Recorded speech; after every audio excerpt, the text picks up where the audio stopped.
ठाण्यात भाजप शिवसेनेची बैठक 3.5 तास चालली आहे। शेवटच्या 3 प्रभागांचा तिढा कायम आहे।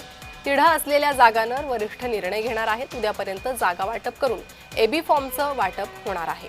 शेवटच्या 3 प्रभागांचा तिढा हा कायम आहे। भाजप शिवसेनेची जवळपास 3.5 तास चर्चा चाललेली आहे।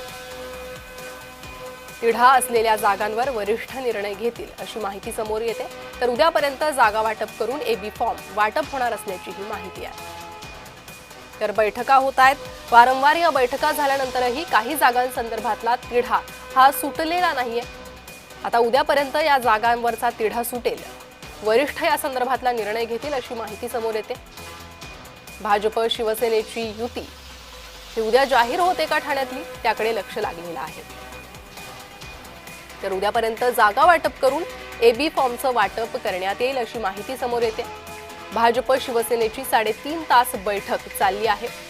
त्यामुळे ठाण्यातले समीकरण काय असतात, जागा वाटपात मोठा भाऊ कोण ठरतो, या चर्चा सुरू असताना आता उद्या या संदर्भातला निर्णय होतो का हे पाहणं महत्त्वाचं। तर बैठक सत्र हे महायुतीचं सुरू आहे। शिवसेना भाजप या दोन्ही पक्षातील वरिष्ठ नेत्यांच्या बैठकी सुरू आहे।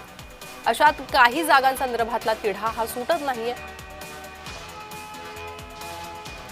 या संदर्भात अधिक माहिती घेणार आहोत। आमचे प्रतिनिधी कुणाल भोईटे सध्या आपल्यासोबत जोडले गेले आहे। कुणाल, कोणकोणत्या 3 जागांसंदर्भातला 3 प्रभागांसंदर्भातला तिढा हा अद्यापही सुटला नाहीये आणि या संदर्भातली काय खलबतं होऊ शकतात पुढे?